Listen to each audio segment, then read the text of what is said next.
Hey everybody. We've made some pretty good progress on our application here. And while it's not quite ready for the world to see, I think what we can do now is we can think about how we want to deploy our React application. And as you can tell, we've been featuring AWS Amplify pretty heavily throughout this video series. And a new service that they have put out is called the Amplify Console. And the Amplify Console is a continuous integration environment that allows you to build, deploy, and host modern web apps. It connects to our Git repository, and the basic gist is whenever we push code to our master branch, whether that's us directly pushing the code or merging the develop branch into the master branch, Git will essentially send a webhook. It'll send a request to AWS Amplify saying, hey, the code has been updated. What you should do is you should pull the code and you should build it and deploy it. So it's pretty simple. Why don't we go ahead and click Get Started here. Let's go ahead and select our Git provider here. We're using GitHub. Now, I have already authorized GitHub, but all you have to do is super simple. You just basically log into GitHub, give permission for GitHub to use, use your you let Amazon access it. So let's go ahead and set up Pareto Training Web. And right now we just have the master branch. So in the future, we're going to be able to have multiple different environments. We'll have our production environment tied to our master branch, and we're going to have our development environment, which is tied to our develop branch. This way, we're able to properly test through automated testing and through manual QA acceptance testing new changes in our develop branch before we push them to our master branch, which is tied to our production deployment. Our production deployment is the server that is accessed by our end users. It's not a server in our case, it's an S3 bucket, but you get the idea. It's the production deployment, it's the stuff that's on the actual internet. So let's go ahead and click master. Now, AWS Amplify is pretty darn intelligent. They've kind of already read our minds here a little bit. So, would you like Amplify Console to deploy changes to these resources with your front end? Deploy changes to these resources with your front end. Yes. Sure. Let's choose prod.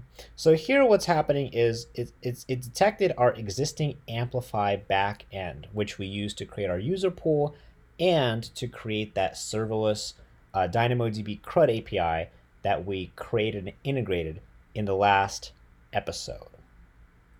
For right now, actually, let's see here. A successful build is dependent on the AWS exports JS file that is not generally checked into source control. So, right. Yes. So, I ran through a quick test of this before I had this video, and I actually ended up checking in the AWS exports JS file into source control. That is generally not checked into source control. So,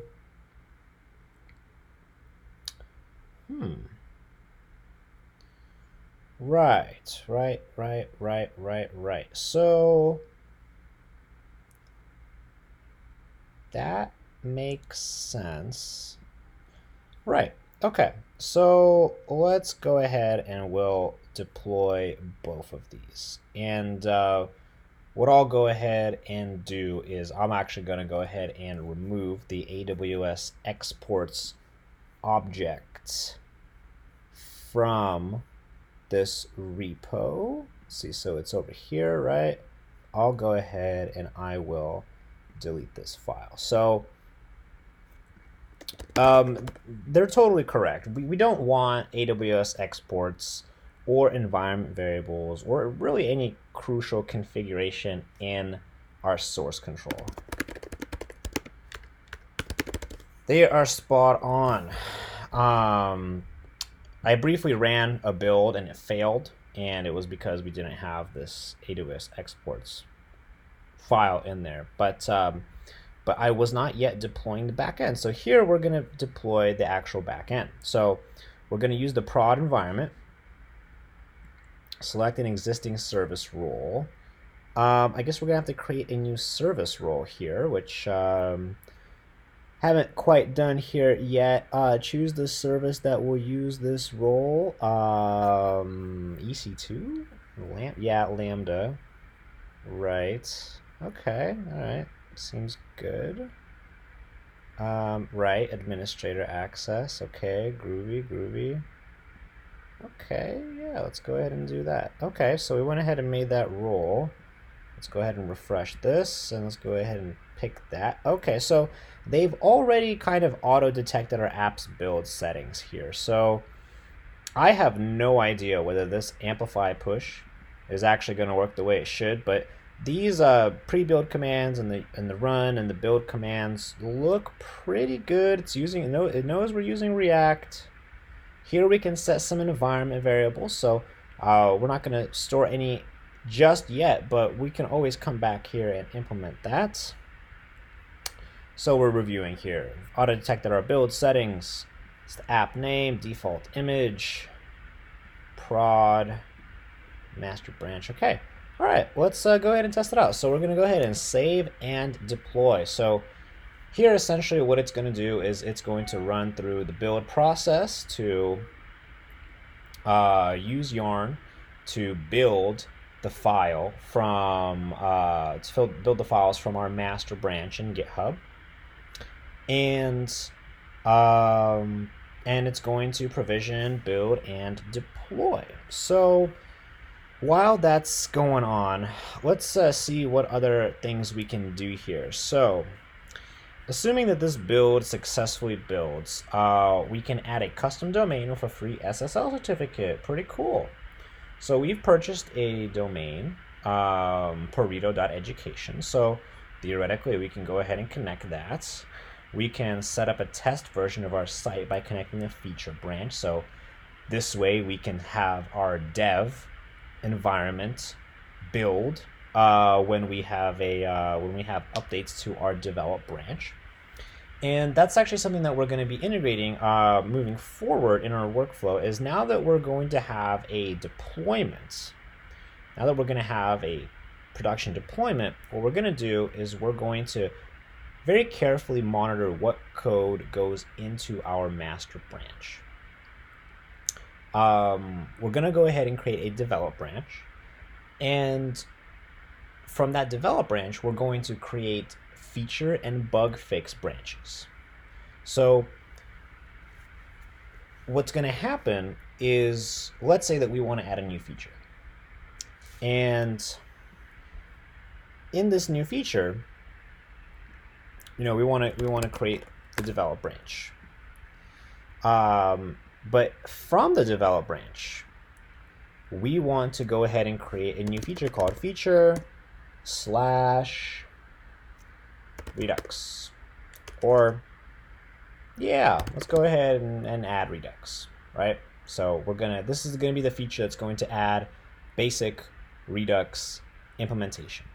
So once we have the code that we need here inside of our feature branch, what we're gonna do is we're going to send a pull request to merge the code that's inside the feature Redux branch into the develop branch, right? And then we're going to review the code and we're going to merge. And then once that code is merged into the develop branch, we'll be able to actually test that develop environment and check to make sure that everything is working as we want it to. Once we can confirm that everything in the develop branch is working, we can then merge the develop branch into the master branch, and then that will actually have our end users seeing new features in the production environment. Pretty cool. So let's see here. The build is still ongoing. That's a good thing. It hasn't crashed yet, which is always a good thing. Let's kind of take a look at what else we can do here in Amplify. So we have our general page here. You know, this is just some general information about our URL, about the service role, the ARN, Amazon Resource Number. Looking at our domain management, so this is just the default Amplify URL that we can access our app. Later on, we're going to use our own custom domain with free HTTPS to provide a secure, friendly URL. Here in our build settings, if we want to update something, right? Like let's say we want to add a webhook that triggers a build that, I mean, I don't know exactly quite here what this webhook could do. Incoming webhooks allow you to trigger a build for a given branch via a webhook URL that we create for you. So I guess what we can do here is provide a meaningful name for this webhook. Select the target branch to build on incoming webhook requests. And to be honest, the phrasing here, let me provide a meaningful name for this webhook and select the target branch to build on incoming webhook requests. So I guess we have a name for a webhook, and when that webhook request comes in, we automatically build a branch. So I guess if we wanted to automatically build and deploy a new version of our application based on an external continuous integration service. So like let's say we used Travis CI or Circle CI, and we wanted to, once Travis ran through our test suite, then we could have them fire a webhook here to then successfully build the master branch, build or whatever branch to build, because for whatever reason we want to deploy everything here to CloudFront with that HTTPS certificate, but we have our external test suite somewhere else. Maybe that's why we have these webhooks here. But I mean, I guess that could be useful because Amplify is still very much a new product, and still in the works. So build image settings here. So this is if we're using a a default container, like if we're deploying something using EC2, Elastic Container Service, maybe we want to specify what our default Docker image looks like, what our default dependencies look like. Here, email notifications. When a build succeeds or fails, we can add email notifications. That is very, very cool. I am a big fan. Environment variables, very cool. Restrict access to your branches with a username and password with access control. That is excellent. Rewrites and redirects. It's a way for a web server to reroute navigation from one URL to another. Okay, that's cool. Yeah, so basically if we hit some if a user tries to access a route in our web app that doesn't exist, it'll redirect the user to index.html, which is going to give them a nice little 404. Okay, let's check back. Ta-da! Wow, okay, there we go. Okay, let's go ahead and load this up. Let's see if this is working here. Burrito JS. Now, what was the password I used?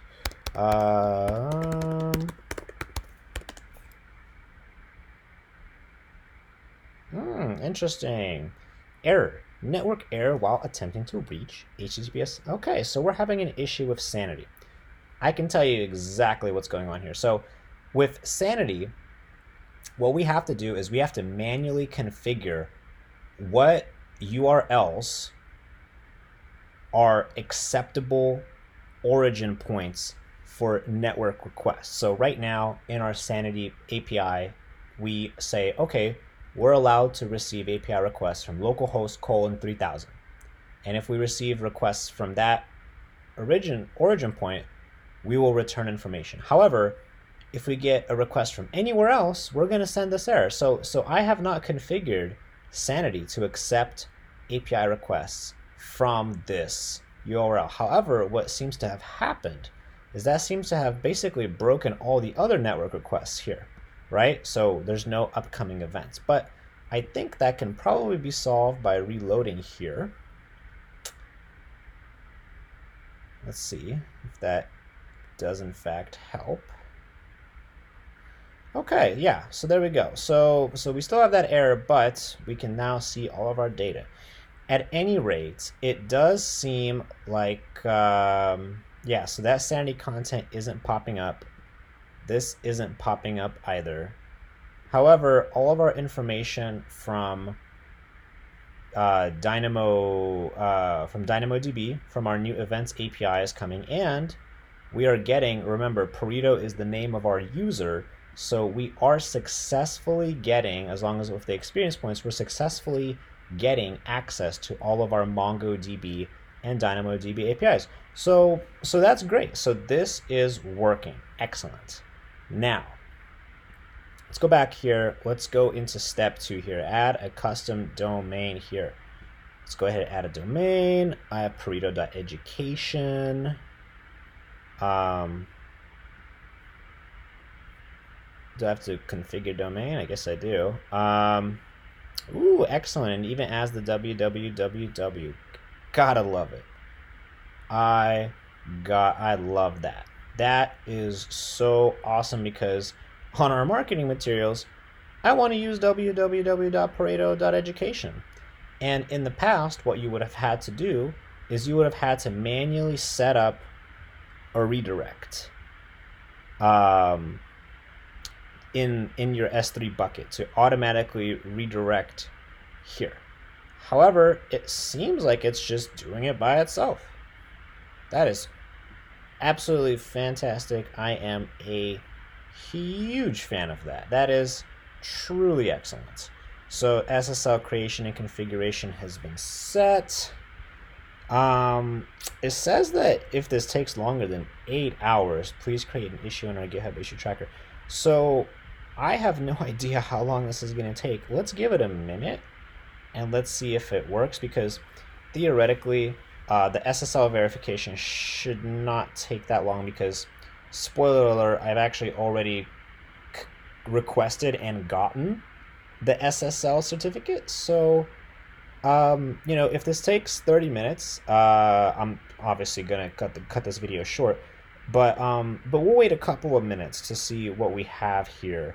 I'm hopeful that it'll just kind of work right away. But again, this makes me very, very, very happy inside, because you know, when you're making marketing materials, if you just put https pareto.education, or if you're using something that's not a .com website, right, like a .education or a .community website, people don't understand that this by itself is a URL. People just think, oh, Pareto.education, what is that, just like the brand name with a dot separating them? Is that like supposed to be cool and young and hip?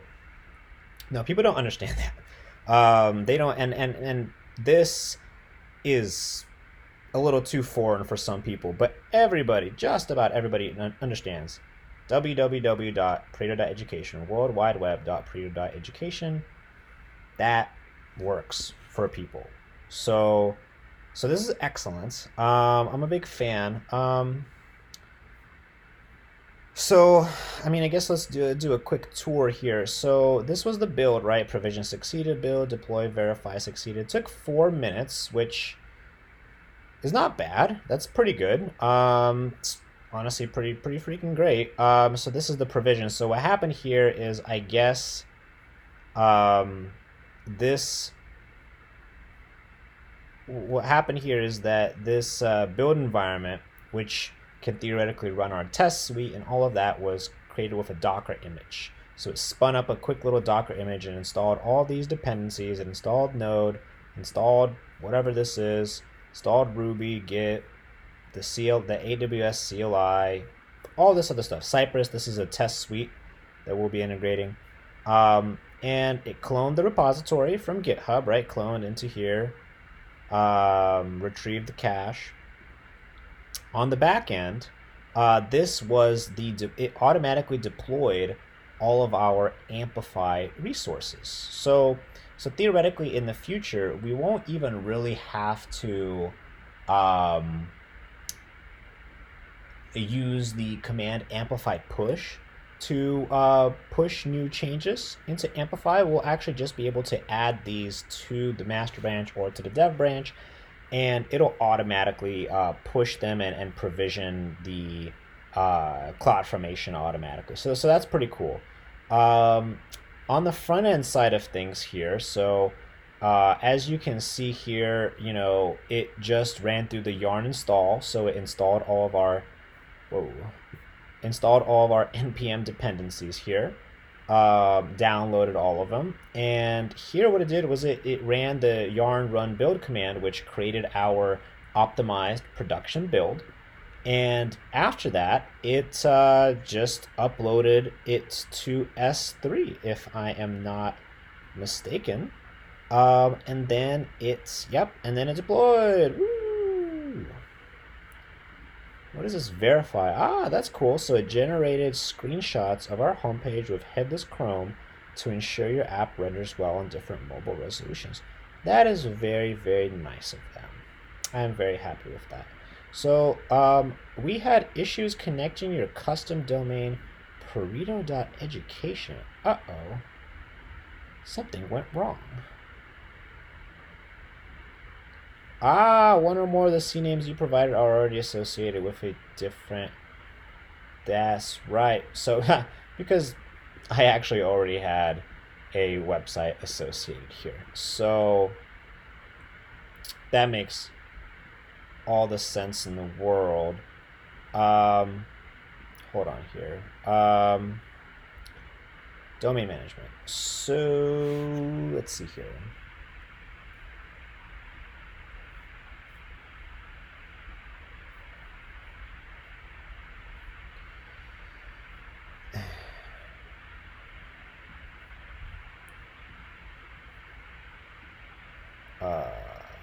What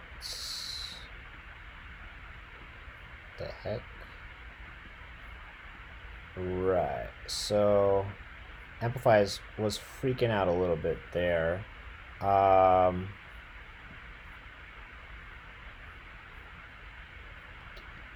view status here. Okay, so actions. Okay, so let's just go ahead and delete this. So what happened here is that I already have a website called Pareto.education, and it has a Gatsby.js, site on it through an S3 bucket. So that's not ideal, right? So this is the root domain. So let's do this again. Right.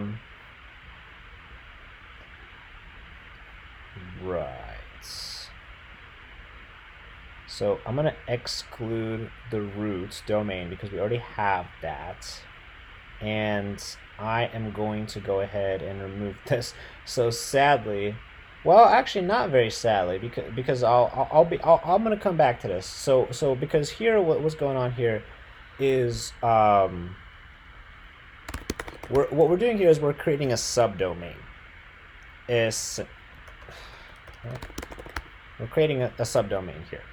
A subdomain called training.pareto.education, because on our homepage we have a Gatsby.js website, and that is currently deployed using a S3 bucket wrapped in a CloudFront distribution, deployed and forwarded by a DNS certificate in our Route 53. Not a DNS certificate, but a DNS record, which is pointing any requests that come to Cognito.education to that specific CloudFront distribution. So, here what we're doing is we want to have a website called training.pareto.education. Or let's call it companion.pareto.education. And let's go ahead and save that. And so yeah, so now it's going to create the SSL certificate, and it's going to try and verify and activate it. So hopefully this works. But actually, this is good because it actually it's a reminder for me to actually migrate that Gatsby.js landing page, which has more of the marketing information, more of some of the pictures of our products online there. Instead of me hosting it on a S3 bucket wrapped in a CloudFront distribution, why don't I just have it work on the Amplify console? Because anytime that I make any change, whenever I merge into master from develop, it'll just automatically deploy. I mean, honestly, like that, it doesn't really get any simpler than that. So it's a good reminder for me to go ahead and do that. So the SSL verification is going, it's going. So I think what we're gonna do is, is there anything else that we can walk through here? I believe we already walked through all of these steps here. Well, hold on, what can we do here? We could set up a test branch here. So we can set up the develop branch. Select a backend environment for this branch. So this is referring to the Amplify CLI here. We can choose our prod backend. So that means in the develop branch for the front end, it would still be accessing all of the APIs in the prod environment. Or we can create an entirely new Amplify CLI environment for a dev environment. So meaning that if we're trying to test changes to an API, we can simply test the changes as they are in the dev environment without affecting the master APIs that are deployed to our users. However, what we're actually going to do is we're actually going to cover this on a later episode, because to do that first requires us to create the dev environment in the Amplify CLI. So we're going to come back to that shortly.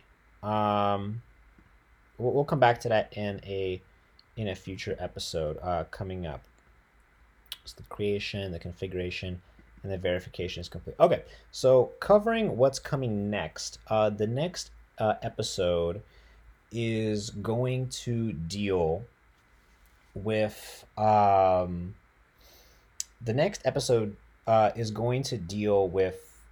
integrating something called Redux into our web application, and it's going to be implemented not necessarily because it's necessary from a complexity standpoint. The app is pretty simple at this point. Doesn't really require a whole lot of complicated state management, but for the purposes of our educational program, I would be remiss if I didn't go over with you in detail what Redux is, how to implement it, and how we can refactor our existing code to take advantage of it. What we'll do is we're going to go through the official Redux documentation, and we're going to walk through the concepts as we proceed through the documentation. We're going to probably implement some super simple little counter, or some sort of basic example of Redux. And then what we're going to do is we're going to move towards um, actually implementing it for a select part of our state management. We'll think about that once we get to the next episode. And after that little Redux proof of concept, we'll go ahead and add some polish to our little front end application. So there's a couple of things that need to be worked out. And for example, when a user creates a new account, we need to automatically forward them to the page where they create a new profile. We probably want to update some of the colors, right? We want to work with, the CSS a little bit. As you can see here, it's getting a little crowded over here. This is not good UI. We'll be perfectly honest about that. This resembles a doctor's clipboard right now. So we're gonna think about some ways to simplify this UI. I'll probably keep this for the time being because this is decent. And we'll probably add a profile page here. We also need to give our users the ability to edit their profile. And for that, what we're going to do is we're going to refactor our profile forms components. Into what is it? Profile slash edit. What was the routes? Let's go to our routes.js. So we're going to make it so that when you have profile slash edits, we're going to show you how to pass in props using React's navigation. So what we're basically going to do is we're going to pass a prop into the profile route that says edit. And when this component mounts, it's going to check for the value of that navigation prop. And based on whether or not it's edit or create, that's going to trigger unique business logic, right? Because we need to have a post request when we're creating the profile, and we need to have a put request when we're updating the profile. And so that's going to be the polish and the CSS, and we're going to have to do a little bit of something with this, and we'll update this a little bit so that each individual piece of content has a description of it. We're going to implement a library called Lodash to sort these items that pop up here, right? Sanity is not working because of this domain. But we're going to sort these by their recommended order that I put them into. And we're going to also make sure that our master and develop branches are corresponding accurately with the production and development environments. And from there, the beginnings of this web series are going to be over. So in a lot of ways, we're nearing the home stretch. So we're going to continually be working on this project as our project moves forward. The majority of our open source work is going to be focusing on the React Native applications. So our community development work will focus on the React Native side of things.